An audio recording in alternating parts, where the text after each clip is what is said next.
Support WrestleTalk! Give us a subscribe. Another day, another drama as the two biggest wrestling companies in the world continue their continuous trade of talent. But this story is actually about one of AEW's earliest and biggest ever gets, Jon Moxley. Now you may remember back in October, WWE filed to trademark the name Dean Ambrose, the lunatic-fringed germaphobe that Moxley was portraying before he was like, F this, you guys, I'm gonna go be an effing world champion somewhere else. Bye! Now, this process has dragged on until now, and the US Patent and Trademark Office have issued a review of the proceedings, or the lack thereof, the other day, as has been reported by Heel by Nature. It read, to register a trademark that consists of or comprises the name of a particular living individual, including a first name, a pseudonym, a stage name, or nickname, an applicant must provide a written consent personally signed by the named individual. It said that WWE's filing failed to clarify whether the mark identifies a living individual, which I'm guessing it does, and failed to show Mox's consent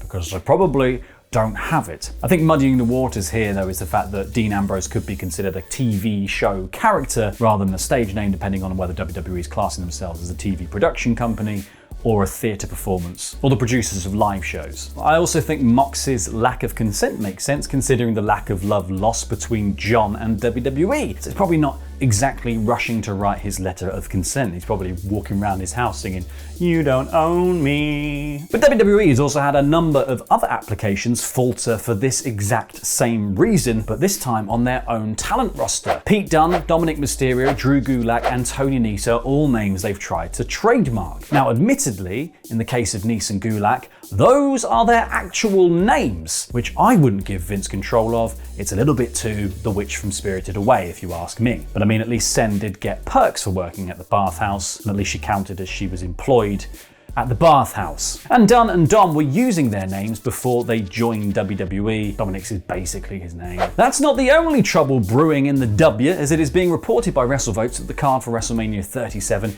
isn't anywhere close to being finalised. We are 1 month from the show, and according to WrestleVotes' Twitter post, the WrestleMania card is not close to finalised, and most of it is back to square one. Even for recent Vince standards, 29 days out is bad. And this follows hot on the heels of Whisper King Dave Meltzer saying that Vince wanted to blow up the card and make it bigger, though I think the wrestling world has had enough explosions this month, thanks Vince. Or was that not enough explosions?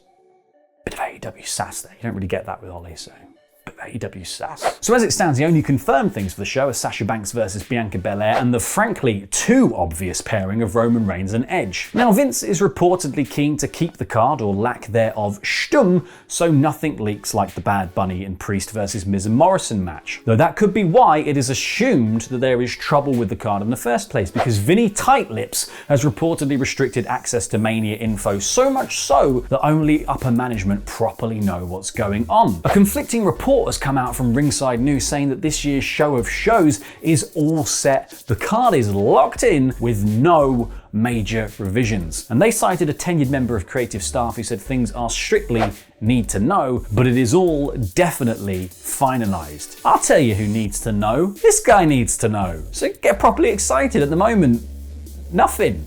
What's there to look forward to? Thank you to the Rocket Dan Van Sky and Shield Maiden the Zornice for your support on Patreon. March 2020 has been a tough year for all of us, stuck inside, unable to see friends and family, and for the early part watching these weird, near silent wrestling shows where the only sound was when Back and Matt did meet. But for some people, the pandemic has actually helped them to make a positive change. And when it comes to wrestling, it has also given some talent a chance to shine. One of the standout pairings from the pre-Thunderdome era of WWE was Bayley and Sasha Banks, who stole the show week on week with their heelish hijinks. And speaking recently on the After the Bell podcast, Bayley said that Lockdown WWE helped her shake off the tight grip of her old hugger character and transform completely into Karen Prime. She said, "Not having a crowd is what helped me the most. I was having trouble making the crowd believe and the fans believe that this is me now. I was with a ponytail and being a hugger for so long that it was hard for them to see me in this different character. They had like a weird, not reacting, don't believe it and weren't buying into it reaction. Then we got to the PC and I thought it was going to be a one night thing, and then the more we did it without fans, I thought, you know what?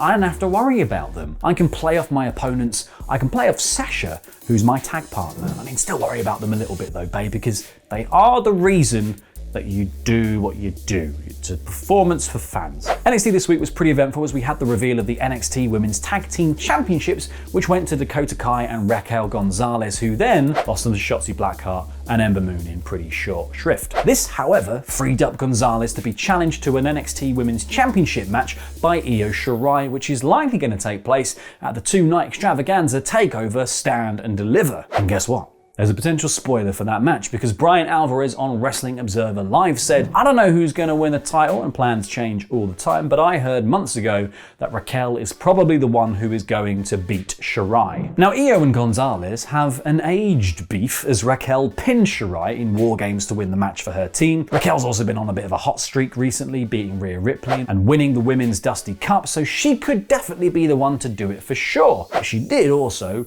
lose the NXT Women's Tag titles on the first defense, on the first day of holding them, or within the 2-hour show. I mean, even The Miz gotta have the WWE Championship for a week. Now, the compressed nature of all this might be explainable though with this bit of backstage news, because the belts were meant to be the prize for the victors of the Women's Dusty Cup, but WWE decided that the women's competition would be rushed to coincide with the men's, which meant the belts weren't finished in time. So that's why NXT gave Kai and Gonzalez the title shot against Jax and Baszler for the WWE Women's Championships. They then received the NXT Women's belts, so came up with the screwy finish to keep Kai on Gonzalez looking strong, which is also why it was so weird that the thread was just left kind of dangling, as Jax and Baszler have now moved back to Belair and Banks for their next match. Now, after the shocking fallout from NXT TakeOver Vengeance Day, where Adam Cole turned on his Undisputed Era buddy Kyle O'Reilly, O'Reilly was then kayfabe injured by Cole after a brainbuster to the steps. It's an injury angle that was so good, people legitimately got concerned for Kyle's safety because he's a really bloody good pro wrestler. Now, since then, Kyle has been on the shelf selling his storyline injured neck, but on this week's episode of NXT, he returned to distract Adam Cole and cost him his NXT Championship match against Finn Balor. The pair then brawled to end the show, with Kyle almost managing to repay Cole with a brainbuster himself, but the pesky referees got in the way. I would have got away with it too if it wasn't for you. However, this may have just extended the eventual blow-off match between Cole and O'Reilly, with Kyle tweeting, "I may not have been medically cleared, and perhaps I snuck into the building, but I'll be damned if that didn't feel effing great. I'm willing to accept responsibility for my actions, something Adam Cole will never do." Ooh. Now I'm being told another 2 to 3 weeks added to my recovery time for re-aggravating my neck last night. How many weeks is that now? Weeks won't keep me away from beating the S word out of that SOB. Oh, an extra 2 to 3 weeks now.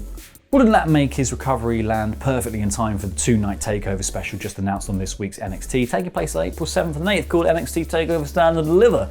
What a coincidence that is. However, even NXT's 2 major blockbuster announcements from this show and the return of Kyle O'Reilly didn't help them best AEW in the ratings this week, because Dynamite managed an average of 743,000 viewers, while NXT managed 691,000. Interestingly though, this marks a drop of 191,000 viewers for AEW from the previous week, while NXT essentially remains steady Eddie, only dropping 1,000 viewers. Maybe this is because of the lack of a big Shaq match on Dynamite, or AEW Revolution's dud finish, or maybe it's just people tuning into the South Park vaccination special. Who knows? And that was almost Lucha. Because I've actually got one last little bit of Lucha for you, and it's very Lucha, because if you head over to Parts of Unknown right now, link in the description below, you can watch the latest episode of my wrestling documentary video essay series Explained, and this time I tackle the surprisingly humble origins of Luchador masks. I know, Fakeador, Lucha. And anyway, all of the crazy myths that have sprung up around them since are also in the video. It's a lot of fun. Here is a sneak peek.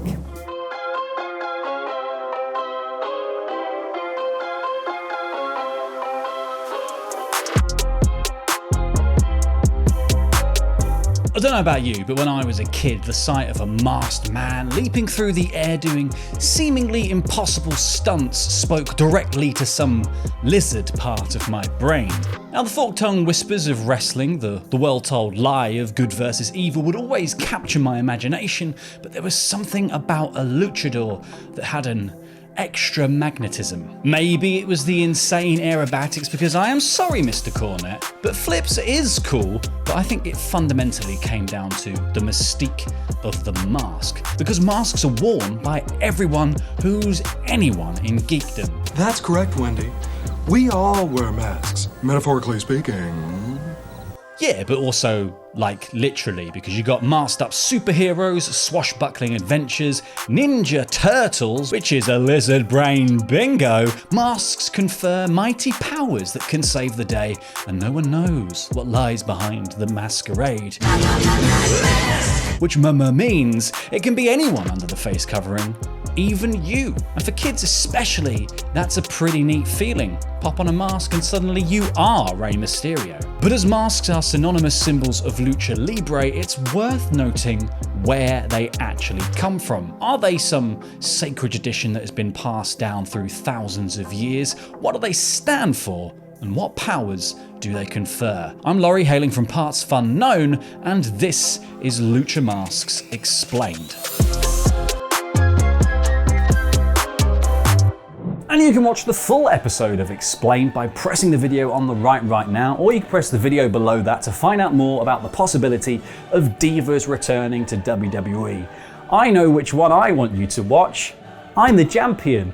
Watch the one I made, and also subscribe to Parts Fun Known while you're there for more awesome Explained content. Subscribe here for daily wrestling news. I have been Luchador, Laurie Blake. You jam that champion. Jam that jam. Jammity jam. Jam jam. Watch Explained. Watch it, please. Took ages. Watch it, please. Watch it, please.